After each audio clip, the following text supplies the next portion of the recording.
We're back. Just like that. Cat in a hat. And we're about to chat. Kick it live.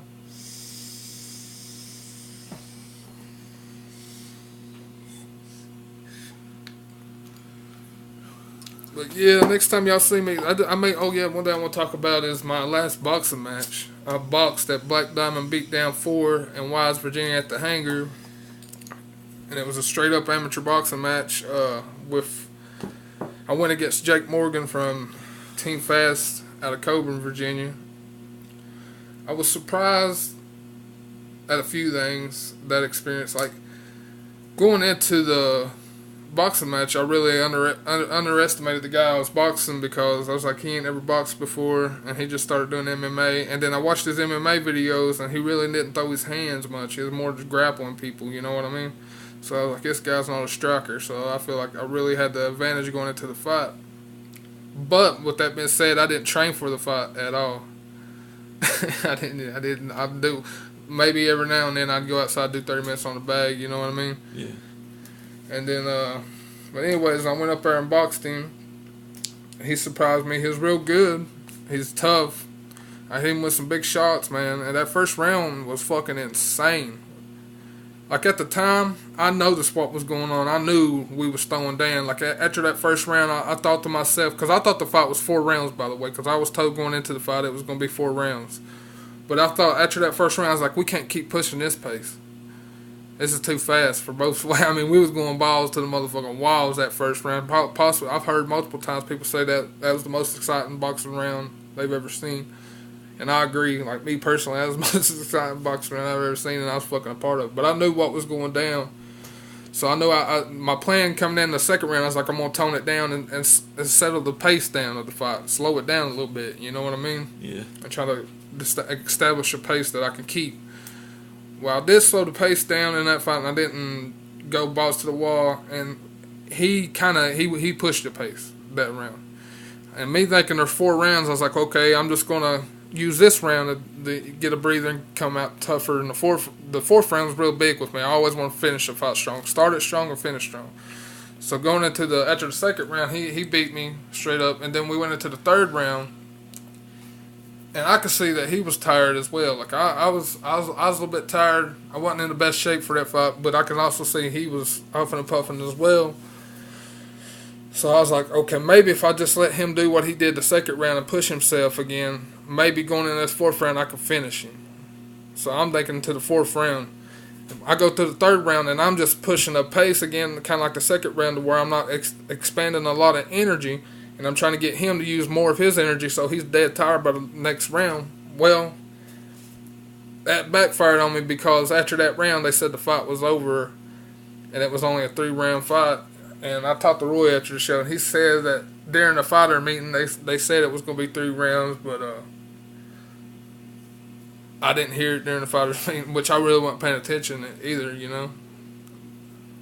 And I'm not making excuses for the boxing match. He won the decision, and I agree, because the second, third round he did more work. I felt like I won the first round, but he did do some good things that first round. He hit me with a nice right overhand, but I felt like I landed the more damaging shots that first round. But he won the second and third. I just feel like, man, I don't know. I felt kind of. I'm not mad that I didn't know it was only 3 rounds. I'm just looking back, it affected my game plan and strategy during the fight, because I was really like saving up for that 4th round, and that 4th round never fucking came. I do gotta say, it's the most exciting video I've ever seen you fight in. Yeah, I agree. That was the best fight I've been in. Sam Burns was probably the most exciting up until that point, but we went at it more than me and Sam Burns did. Me and him went to war. So yeah, I agree. That was my favorite fight so far. I love boxing. I'm a great boxer, by the way. That's one thing I found out, and I'm stoked. Just because I lost my debut boxer, I'm not taking as a bad thing, because it was a great performance. Because come to find out, this guy's been training in MMA, boxing, judo, and all that stuff since he's 16 years old, and he's 37, I believe. So he's an experienced guy. He just ain't been fighting that much. Yeah. He trained. You know what I mean? Yeah. So, and I've only been doing it since I was 17, and I'm 20. Oh, my 24. I don't forgot how fucking old I am. I'm either 23 or 24. I think you're 23, brother. Okay. Because I'm 24. Oh, yeah, that's right. I'm 23. Damn, that's crazy. Motherfucker forget how old he is. I do that too, man. I don't keep up with it no more because I'm getting old. Yeah, just don't want to think about it no Yeah, more. because I get closer to 30. But anyways, yeah, he has a lot more experience. I mean, I held my own with him. We went to war. I felt like if I'd been in shape, not a knock on him, but I felt like if I'd been in fighting shape, that wouldn't have been as close of a fight, really. But hats off, he did his thing. I'm glad he won. I mean, like, I'm glad if I lost, it was to a guy like him because he ended up being one of the coolest guys I've ever fought, and like I consider him a friend now, you know. But after that, nobody wants to fight me at the amateur level no more. So I tried to set up another boxing match at the amateur level, and nobody would take it. Roy told me after that boxing match, he says, "Yeah, you're ready to go pro." I had a few people tell me that performance was better than some pro fights they seen. So I know in boxing, 100% sure I'm ready. I'm pro level boxer. MMA, my grappling has got some improving to do, but my striking's it's pro level boxing, and it's striking in MMA. You know what I mean? So, yeah. But I'm gonna work on that other shit. I'm gonna do both boxing and MMA. Boxing's gonna be the vocal point of my fight career. That's gonna be the thing I focus on and put the most strategy and try to make it to the top. It's gonna be boxing. Boxing's my thing now. But I'm still gonna fight, do MMA as well. And my attitude on this is gonna be more loose. I'll be about willing to fight anybody as long as that ain't ridiculous and I get paid good enough. You know what I mean? I mean, I got fights in mind. I want to do an MMA like the Sam Burns fight. I definitely want the Sam Burns fight, but I don't know. I feel like after Dyer beats him, he ain't gonna want it. I think a lot of people would like to see that. Yeah, I get every time I mention like, oh shit, I'm like every time I mention trying to set up a new fight or something, I always hear somebody say, "When are you and Burns gonna do the rematch?" So yeah, they definitely want it. Sam Burns wants to act like it ain't right to happen, but I don't understand what the fuck he thinks. Cause it's gotta happen. Yeah, you might as well quit running and let's do it and end this shit once and for all. This is the pro level. I promise you won't beat my ass again, Sam Burns. So quit being a pussy. After Dustin Dyer beats your ass, take the fight with me in January. You know who to hit up.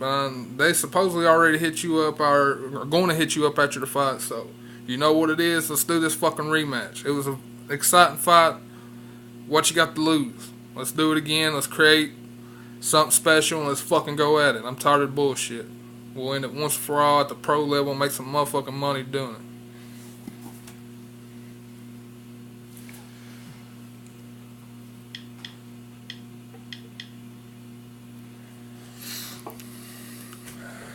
I got some other cool stuff coming up too. When I sign a pro fight, when I get an opponent and we sign a contract, I'm going to release some cool shit.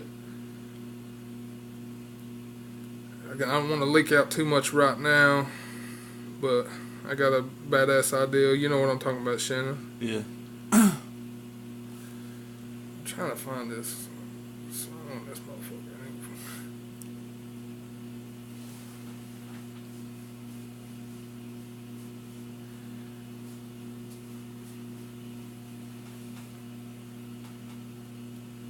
Anything you want to drop?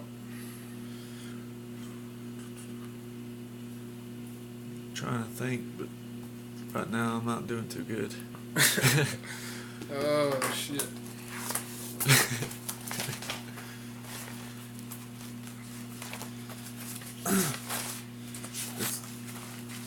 I wonder if it's gonna get warm again, because last time it got warm was like Monday and Tuesday. Now it's cold again. I think it's supposed to be cold for a little while now, ain't it? Yeah. Some crazy weather.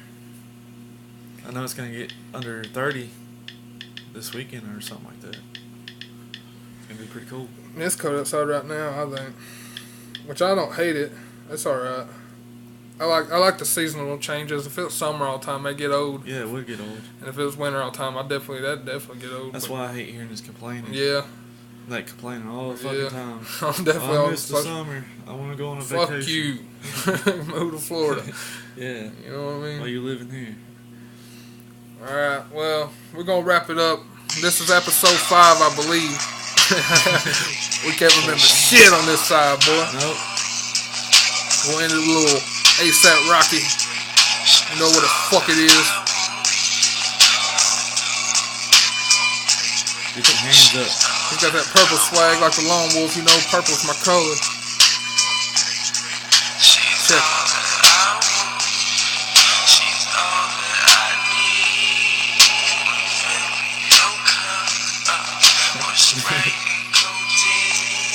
Hold that thing, man.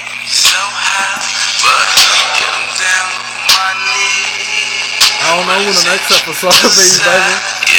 But we'll be back. For you fucking haters. Thanks for the support. Yeah, and I'll have guests on again when we can do it at a regular fucking time. Right now it's 2:40 a.m. So we can't really have people call in at 2:40 a.m. You know what? Who gives a shit? Yeah, that's what I'm saying. What? Real shining, no asking how I got them. Styrofoam cups with Jolly Ranchers at the bottom. Yeah.